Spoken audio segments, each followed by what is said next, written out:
welcome to my channel. Today we are learning interpretation of non-verbal information. Okay, first of all introduction చూద్దాం. తర్వాత real life problem సాల్వింగ్లో non verbal information యొక్క importance చూద్దాం. తర్వాత pie chart, bar graphs, ఇంకా line graphs, flow charts, tree diagrams, route maps ఇలా ఎన్నో ఉంటాయి. వాటన్నిటి గురించి సాల్వ్ చేద్దాం అనమాట. ఎక్సర్సైజెస్ ఉంటాయి. Okay, first of all introduction చూద్దాం. In today's world data literacy is a important as language literacy. Government, scientists, business and media professional and many other rely on non-verbal forms of communication to share large amounts of information quickly and clearly. అంటే చాలా పెద్ద విషయాలను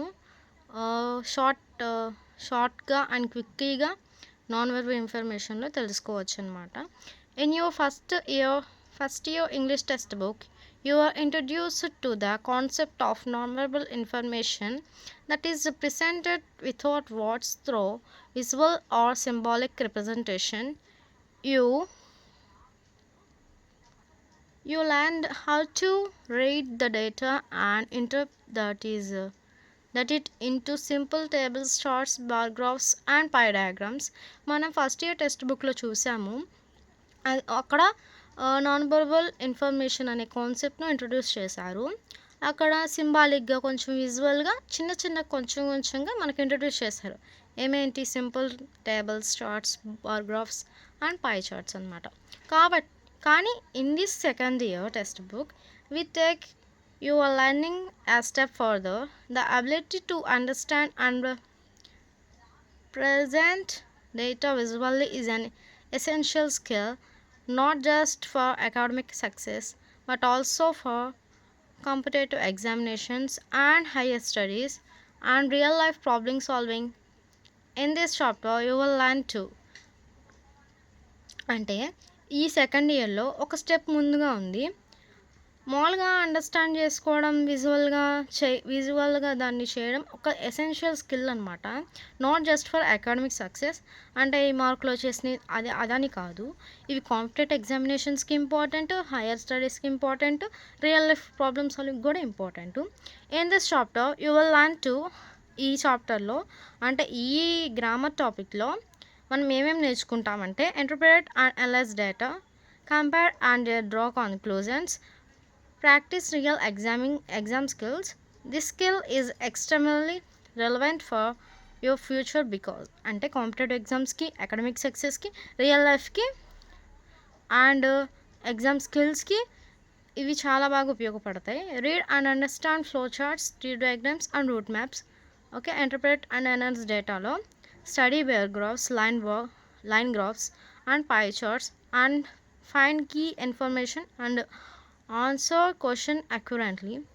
okay, మనం చదివి అది అర్థం చేసుకొని మనం రాయాలన్నమాట. Okay, first of all exercise చూద్దాం. ఇక్కడ వరకు ఇంట్రొడక్షన్ అనమాట. By mastering non verbal information you are developing a skill that will give you a clear advantage in exams and in life. Non verbal information అనేది ఒక స్కిల్ని develop చేస్తుంది. ఏంటంటే clear advantage in exams and Rev. ఎగ్జామ్స్లో అది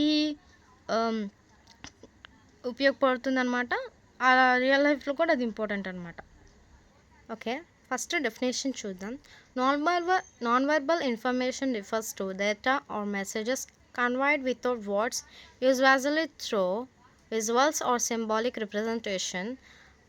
non verbal information అనేది ఏం refer చేస్తుందంటే data కానీ ఒక మెసేజెస్ కానీ కన్వైడ్ వితౌట్ వర్డ్స్, కానీ మనం కన్వే చేసే వర్డ్స్ ఉన్నాయన్నమాట.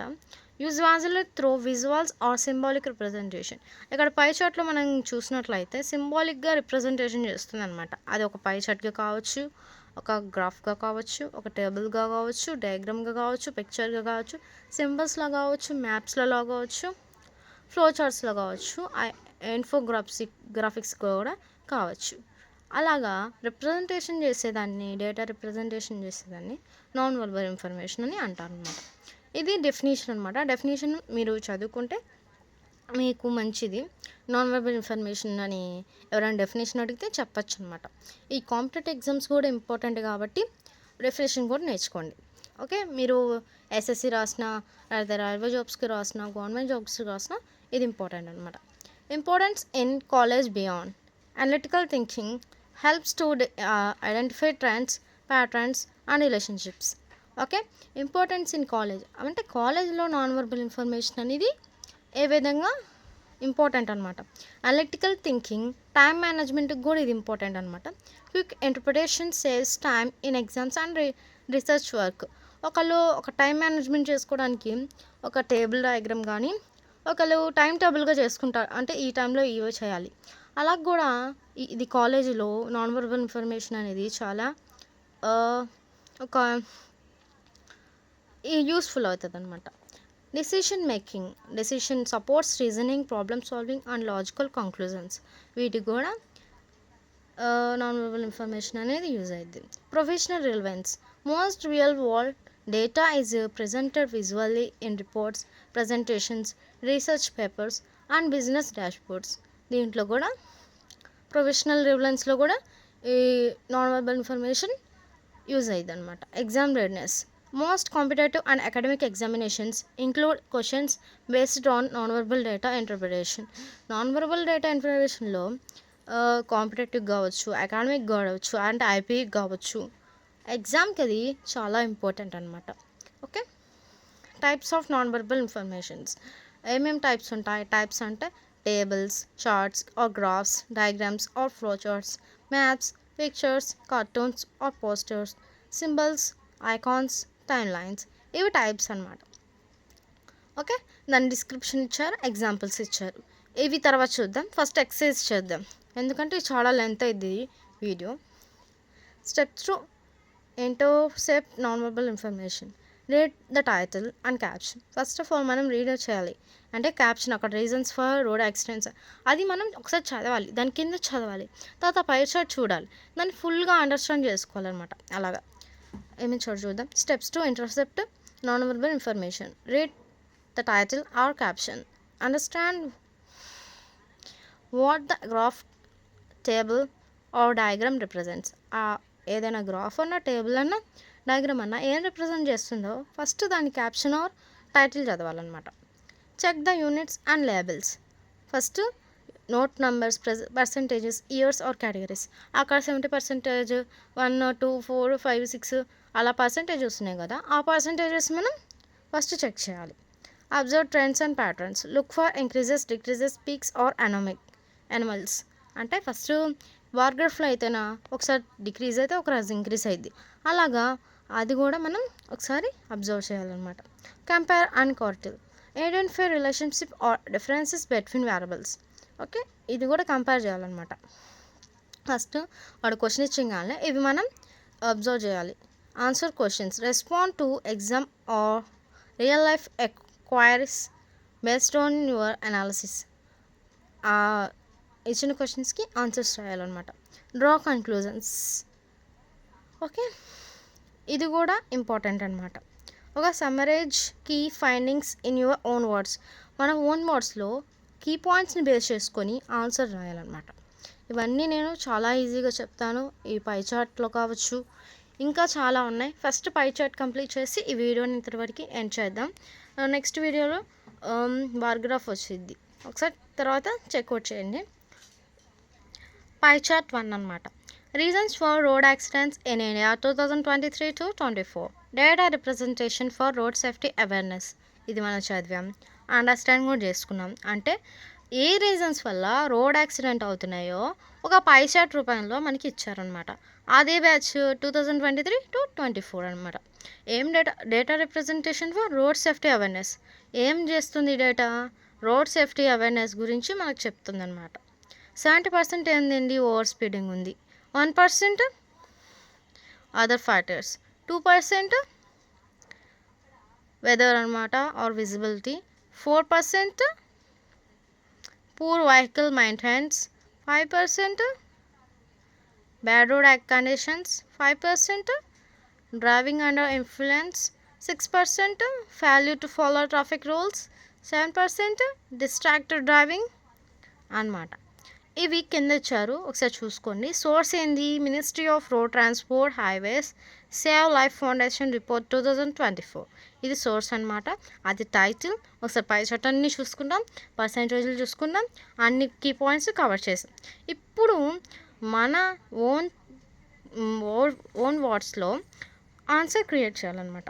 ఒకసారి క్వశ్చన్ చదివి దానికి నేను తెలుగు మీనింగ్ చెప్తాను, ఆన్సర్ కూడా చెప్తాను, నోట్ చేసుకోండి. Okay. What is the major case of road accidents in India according to the report? Major case ఏది? ఎక్కువ కేసు ఇండియాలో రోడ్ యాక్సిడెంట్ అనేది రిపోర్ట్ చేయడానికి 70%. అన్నిటికన్నా ఏది ఎక్కువ ఉందమ్మా? 70% ఉంది. 70% ఏది? Over speeding. అది ఆన్సర్. ఓకే. తర్వాత లాస్ట్లో మీకు ఆన్సర్ కూడా ఇస్తాను. Okay. Name 2 human factors that contribute to road accidents other than speeding. అంటే ఏవైనా 2 human factors that contribute road accidents other than speeding కాకుండా ఇంకా రోడ్ యాక్సిడెంట్స్ హ్యూమన్ ఫ్యాక్టర్స్ వల్ల ఏమేమి ఉన్నాయి? Distracted driving, failure to follow traffic rules. ఇవి 2 రాస్తే సరిపోద్దమ్మా. లేదంటే బ్యాడ్ రోడ్ కండిషన్స్ కూడా రాసుకోండి. ఈ 3 రాసుకోండి. Okay. What percentage of road accidents are caused by a bad road conditions? Bad road conditions వల్ల ఎంత పర్సంటేజ్ అమ్మా? 5% కాబట్టి 5% అని రాసుకోండి. ఓకే. లేదంటే ఫుల్గా రాయాలంటే 5% of road accidents are caused by bad road conditions. Okay. What is the purpose of this data representation? నేను ముందే చెప్పానమ్మా, టైటిల్ బాగా చదువుకోండి అని. ఏం డేటా రిప్రజెంటేషన్ చేస్తుందమ్మా? రోడ్ సేఫ్టీ అవేర్నెస్ రాసేసాం. What is the source of information? Source కూడా చదవమన్నా కదా. సోర్స్ ఏంది? Ministry of road transport highways save life foundation report 2024. Okay. ఇదన్నమాట. పై చార్ట్ 1 అనేది కంప్లీట్ అయింది. దీని ఆన్సర్స్ మీరు నోట్స్ రాశాను, నోట్స్ ఇస్తున్నాను. అదిగోండి, నేను పక్కన పెట్టాను నోట్స్, చూడండి అది. What is the major case of road accidents in India according to the report? Over speeding. నేను ఒక్క ఆన్సర్స్ చదువుతాను, మిగతా మీరు చూసుకోండి. Over speeding, distracted driving, failure to follow traffic rules చెప్పా, 5% అని చెప్పాను. Reasons for road accidents in India 2024 data representation for road safety awareness అనమాట. Okay. Ministry of road transport source అడిగారు కాబట్టి ministry of road transport highways and safe life foundation report 2024. Interpretation of non verbal ఇన్ఫర్మేషన్లో pie chart 1 complete అయిందమ్మా. అప్పుడు pie chart 2 చూద్దాం. ఇది నేను డీటెయిల్గా ఎక్స్ప్లెయిన్ చేస్తున్నా. యావరేజ్ స్టూడెంట్ కూడా సింపుల్గా అర్థమైంది. అర్థం కాకపోతే కామెంట్ సెక్షన్లో మీ డౌట్ని ఉంటే సాల్వ్ చేసుకోండి, నేను రిప్లై ఇస్తాను. ఓకే. పై చార్ట్ 2ని చూసేద్దాం. ఓకే. పై చార్ట్ 2 అనమాట. ఈ పై చార్ట్ 2తో ఈ వీడియో ఎండ్ అవుతుందన్నమాట. తర్వాత ట్రీ డయాగ్రామ్ 1 and 2 and 3 చూసేద్దాం. Okay. First of all title చదువుదాం. Major cases of drug abuse among youth in India. Okay. Source చూద్దాం. National survey on substance in India 2019 అనమాట. ఓకే. ఈ percentages చూసుకోండి. ఓకేనా? ఈ పర్సంటేజ్ చూసుకోండి. 20% peer pressure, peer influence, social pressures, 15% psychological stress or mental health, 15% family factors, 15% curiosity, 15% availability or easy access, 10% social economic disadvantages, 5% glamorization, 5% biological or genetic factors అనమాట. ఒక్కసారి observe చేయండి. Percentages కరెక్ట్గా observe చేస్తే చిన్నయేనండి, చాలా ఈజీగా రాసేయచ్చు. పై చార్ట్స్ అయితే ఈజీసే. Which factor is shown as the leading case of drug abuse among youth in India? ఏ ఫ్యాక్టర్ అనేది drug abuse among youth in India ఏ కేస్ అండి? Peer pressure. ఎక్కువ పర్సంటేజ్ ఉందేంటి? ఫస్ట్ మనం ఆ క్వశ్చన్ బట్టి ఆలోచించుకొని మన ఓన్ వర్డ్స్లో ఆన్సర్ రాయమని చెప్పాను కదా. Peer pressure, peer influence or social pressure అనమాట. Okay. What is the pie chart about? Pie chart అనేది ఏం చెప్తుంది? The pie chart shows major cases of drug abuse among youth in India అని రాయాలి answer. What percentage of drug abuse is linked to psychological stress or mental health? Psychological stress and mental హెల్త్కి ఎంత percent ఉందమ్మా? 15%. అది రాస్తే సరిపోద్ది. What is the source of this information? Source ఏంది? National survey on substance in India 2019 అనమాట. What is the percentage of media or globalization as a case? ఎంత percent అమ్మా? ఓకే, 5%. ఇవి రాస్తే సరిపోయింది. లాస్ట్లో మీకు నోట్స్ ఇస్తాను. ఇంతటితో ఈ వీడియో ఎండ్ అవుతుంది. ఒకసారి ఆన్సర్స్ రికార్డ్ చేసుకోండి వినని వాళ్ళు. Peer influence or social pressure. The pie chart shows major cases of drug abuse among youth in India. 15%. National survey on substance use in India. 5%. Okay, thank you for watching. Please do subscribe and please do subscribe and like for more videos. Thank you.